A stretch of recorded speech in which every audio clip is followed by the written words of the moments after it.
আবার আমাদের রিসেপশন করলাম।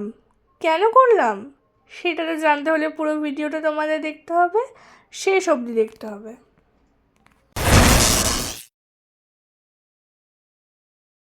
হ্যালো সবাইকে, নতুন একটা মিনি ব্লগে তোমাদের জানাই স্বাগত। আশা করি তোমরা সবাই ভালো আছো, সুস্থ আছো।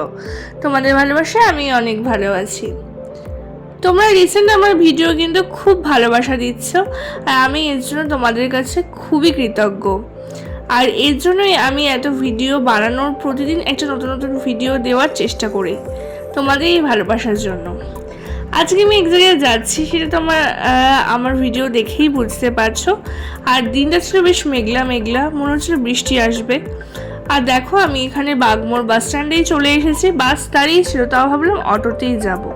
আর অটোতে ওঠার সাথে সাথেই হচ্ছে কিন্তু বৃষ্টি শুরু হয়ে গেল। এবার আমি ভাবছি কিভাবে যাব, কারণ অটোতে একটাও লোকজন নেই। তো একা নিশ্চয়ই আমাকে নিয়ে যাবে না। আর আমি কোথায় যাচ্ছি তোমাদেরকে গিয়ে সেখানে দেখাবো কোথায় যাচ্ছি আমি। তারপরে আমি অনেকক্ষণ অপেক্ষা করার পর তখনও বৃষ্টি হচ্ছে। আর তোমাদেরকে বৃষ্টিটা দেখাই, দেখো হুট করে কতটা জোরে বৃষ্টি নামা শুরু হয়ে গেছে। আর কতটা বৃষ্টি হওয়ার ফলে এতটা জলও জমে গেছে। আমি তো খুব চিন্তায় পড়ে গেলাম। তারপরে একটু বৃষ্টিটা থামতেই আমি উঠে পড়লাম বাসে, পরের বাসটায়। সেই বাসটা কিন্তু আমি পাইনি। তা বাসটা ছাড়লো ফাইনালি, আমি এখন বাসে যাচ্ছি।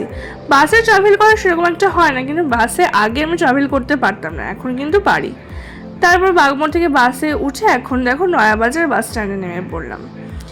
এবার এখানে ভেবেছিলাম টোটো অটোই ধরবো, কিন্তু যেহেতু প্রথমবার যাচ্ছি, জানি না রাস্তাটা, অনেক টোটো অটোর দাম চাইছিল। আমি সেই অত টাকা দিতে পারবো না। কেউ এইটুখানির জন্য কেউ 40 টাকা দেয়, আমাকে 40 টাকা চেয়েছিল। তারপর আমি হাঁটতে হাঁটতেই চলে গেলাম। আর দেখো কোথায় এসে গেছি হচ্ছে আমি একটা মেকআপ আর্টিস্টের বাড়ি। আর এই দিদিটা হচ্ছে মেকআপ আর্টিস্ট রিঙ্কা রয়।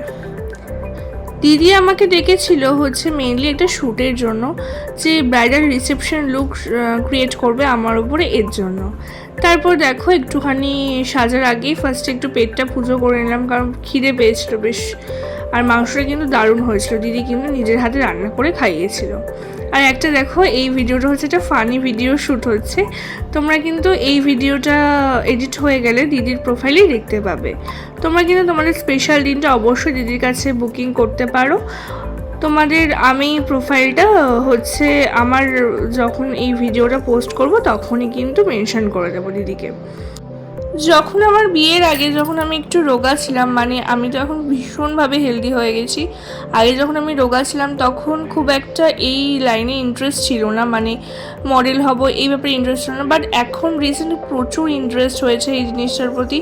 অনেক মেকআপ আর্টিস্টই আছেন যারা একটা মানে নতুন ফেস খুঁজছেন। তো অবশ্যই আমার সাথে কন্ট্যাক্ট করতে পারেন যদি মনে হয় যে মানে হেলদি কোনো মেয়েকে প্রয়োজন কোনো শ্যুটের জন্য, অবশ্যই আমাকে কিন্তু কন্ট্যাক্ট করতে পারেন। আগে যখন রোগা ছিলাম তখন অনেকে বলতো আমি আমার বাড়িতে সবাই খুব স্ট্রিক্ট বলে যেতে পারতাম না। কিন্তু এখন যখন খুব ইচ্ছে, তখন আমি ভীষণ হেলদি হয়ে গেছি। এটা একটা প্রবলেম, কিন্তু দিদি বললো যে তুমি হেলদি আছো তো প্রবলেম নেই। আমার নাকি ফেস কাটিংটা ভীষণ সুন্দর লেগেছে, ওর জন্য একটা রিসেপশন ব্রাইড আমার ফেসে যাবে খুব ভালো, ওটাই কিন্তু আমাকে সাজিয়েছে। আর তোমরা ফাইনাল লুকটা দেখতেই পাচ্ছ। যদি ভিডিওটা ভালো লেগে থাকে অবশ্যই লাইক কমেন্ট শেয়ার করতে ভুলো না। আর লুকটা অবশ্যই ভালো লাগলে কিন্তু নিজের স্পেশাল দিনে দিদিকে অবশ্যই বুক করো।